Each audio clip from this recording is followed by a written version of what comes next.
Hello, my friends. It's Matt Whitman. This is the 10-Minute Bible Hour podcast. Today is a day of grieving because today we say goodbye to our friend Herodotus. Probably not entirely. I mean, we'll dip back into some Herodotus stuff. But his account of things runs out about a year after Xerxes' defeat at the Battle of Salamis. He covers the mop-up duty, the defeat of Mardonius at Plataea, a couple other little details, and then a bit about the end of Xerxes' life that we're going to talk about today. And then that's it. And I have heard it said that as a historian trying to understand ancient Persia and trying to sort through Herodotus's mixture of embellishment and legend and fact, that he can be a very frustrating dance partner when exploring history, but also you miss him when he's gone. Because let me tell you, the sources on Xerxes and Artaxerxes and the rest of the Persian stuff, they really thin out after this, and they're never quite the same. I mean, don't get me wrong, we get some samples from the rest of the era of Persia that are in bright color, and we get lively characters from other pseudo-historians, but they're even goofier and more reckless than Herodotus in terms of the words they ascribe to people and the situations they describe, and again, the mingling of legend and history. And so I guess I'm in the same boat as whoever said that about Herodotus in the first place. I do miss him now that he's gone. But I keep saying now that he's gone. He's not quite gone, because there is one more incident recorded at the end of the final book of the Histories of Herodotus that tells us a little bit about Xerxes' mental state after all of this was over. And I think it corresponds with what we get here in Esther 2 in verse 1. It says, "Later, when the anger of King Xerxes had subsided, he remembered Vashti and what she had done and what he had decreed about her." So the author of Esther is describing a post-failed Greek campaign Xerxes who's maybe laying there on one of his golden couches, thinking about that party, dragging his finger through the sand, maybe even dragging it through the sand in such a way that it makes sort of a picture that kind of looks like Vashti and how she used to be. And maybe he misses her, and maybe he feels regret at getting bamboozled by everybody else and getting whipped by the Greeks. And this subtle characterization of a listless, despondent, lost his moral compass, lost himself, unsure of what to do next Xerxes is kind of in keeping with what we get at the end of the histories of Herodotus. So Herodotus has Xerxes leaving Salamis, leaving Athens after his defeat there in the fall of 480, and making his way with whatever troops or navy he took with him back to Sardis. You'll recall that Sardis is sort of the western capital of the Persian Empire. And Herodotus has Xerxes setting up shop in Sardis for a little while to keep tabs on how Mardonius is doing with finishing off the pesky Greeks. Well, as we talked about yesterday, Mardonius didn't end up doing very well at all. And early into the next year's campaign season, so 479, Mardonius is defeated at the Battle of Plataea and he dies. So Xerxes' supervision and regional presence didn't prove to be very helpful for the Persian army or for Mardonius. Well, according to Herodotus, while Xerxes is there in Sardis, he's feeling unsettled on the whole wife front. Now, again, according to Herodotus, at this point, Xerxes is already married to this Amestris character. As we've discussed, it's pretty difficult to square Vashti or Esther with this Amestris lady. We know a lot about her. We know where she's from. And we know how she handled herself, and it's certainly not like a Bible heroine. So Amestris cannot equal Esther. That doesn't make any sense. And I mean, she's not Jewish, so that really doesn't make any sense. And Amestris doesn't square with Vashti because she's not deposed. She's the exact opposite of deposed. She practically rules the roost from here on out. But Xerxes isn't portrayed as sitting around in Sardis in modern-day Turkey, Asia Minor, and thinking fond thoughts about Amestris. Instead, he becomes obsessed with the wife of his brother. Now, remember, Xerxes had brothers who were older than him, younger than him. Darius, his father, had married some women before he became king, but Atassa, the daughter of Cyrus, was the wife of Darius after he became king, and Xerxes was the firstborn after Darius became king. And that, of course, is the convoluted claim to the throne that ended up resulting in Xerxes succeeding Darius in the late fall of 486 BC. Well, now 7 years have passed. Xerxes has got probably a few wives of his own. I suppose you could say by this point, because of the debacle at the War Council party, that he's effectively divorced one of his wives, though I don't think she gets to go and remarry under Persian law. And so he's sitting around in Sardis, and he's lonely, and he's frustrated, and he feels impotent and weak because he got embarrassed. And according to Herodotus, he takes this interest in his brother's wife.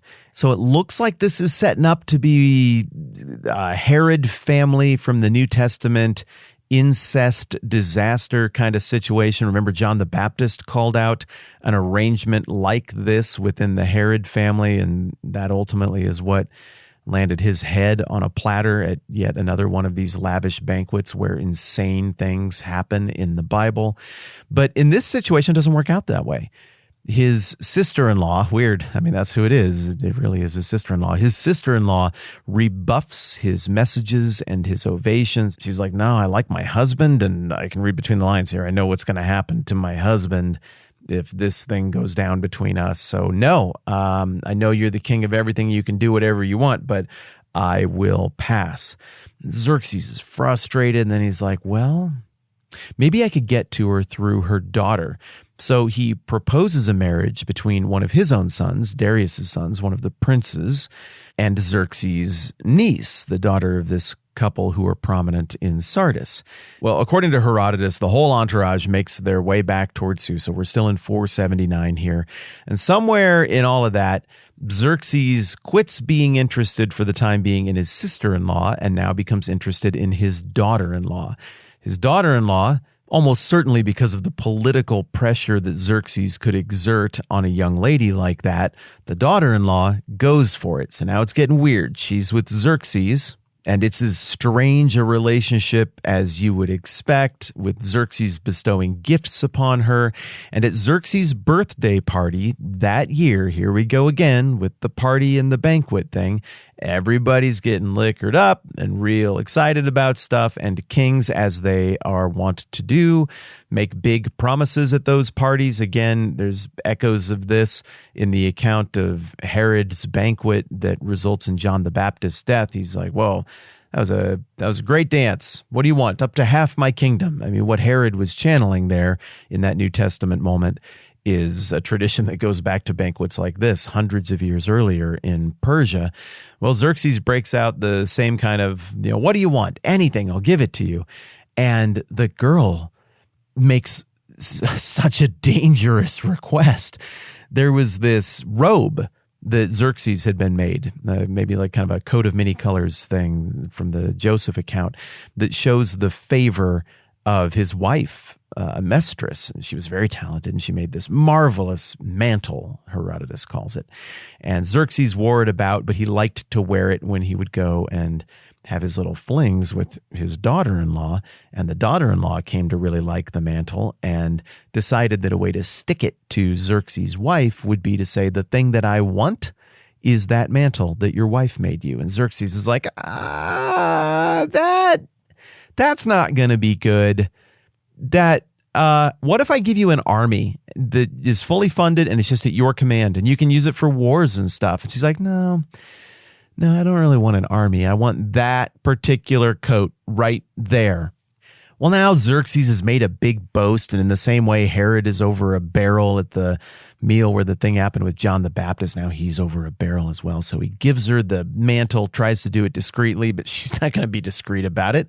And of course, Amestris finds out about that, and she is understandably unimpressed. And now Xerxes is hearing it from her, and he ends up giving into pressure from Amestris, who assumes that it was this girl's mom all along who caused this problem. She doesn't blame the young girl at all. She gets it. He's the king. She's mad at this girl's mom. That's the rival. So Amestris pressures Xerxes really heavily to say, I want access to her. And Xerxes, knowing it probably isn't going to be for anything good, finally is like, okay. And then Amestris sends the royal guard to this lady's house, while Xerxes, not knowing that that's going on, is trying to negotiate something with his brother to get out of this sticky situation. He's like, okay, let me offer you some other family members that could marry some of your family members, but how about you marry my daughter? I just need you to release your wife, my sister-in-law. I can't tell you why, but there's bad stuff cooking. You just need to send her away, and then you can marry my daughter. It'll strengthen our alliance. But his brother is like, but I love my wife. She's great, and I wouldn't want to do that. I would be super sad. I know you can force me, but please don't do that. As your brother, I love my wife. And Xerxes, you know what happens when you resist Xerxes. He gets real mad and fussy about stuff. But while all of that is going on, the royal guard at the command of Amestris has gone to their house and mutilated and maimed in ways that I will not describe, even though it's a 2,500-year-old story. I still won't say it into a microphone for you here. It's horrible. The husband goes home fearing she might have been mistreated and finds his wife in this condition, grabs his son and flees to the country where he is governor with the intent of raising troops and rebelling against Xerxes. Xerxes knows what he's going to do and sends his army to chase him down, and they catch him and his son on the road and they kill him. And that's really the last meaningful story we get about Xerxes from Herodotus. That's it. Everything else we know about him after that moment is from the book of Esther or from some self-aggrandizing inscriptions that don't really tell us too much one way or the other. So when you compare Esther and Herodotus in regards to what Xerxes' mindset was like after the Greek campaign and in the ensuing months, Esther is actually really tame about it, implying merely that Xerxes seemed to miss Vashti. But when we read that account of Esther in light of what Herodotus tells us about this whole sister-in-law, niece, daughter-in-law, jacket, maiming, Amestris disaster, it's easier to understand why Xerxes would be looking to latch on to something that he found comfort in and security and stability in from earlier, better times before this horrible war and before awful mistakes that don't get you dethroned as a king necessarily, but that certainly would isolate you even in your own palace that just a few years earlier was bustling with life and energy and laughing and enthusiasm. I sense that what we're getting here is a Xerxes who's thinking about what's gone wrong and is thinking about what he needs to do next to get things back on track and to get back to that feeling he had before everything went sideways. Little longer conversation today, but that was a pretty interesting story and I didn't want to break it up. So thank you for taking a few extra minutes with me on our goodbye journey with Herodotus. And tomorrow we're on to the next chunk of Esther chapter 2. I'm Matt. This is the 10 Minute Bible Hour podcast. Let's do this again soon.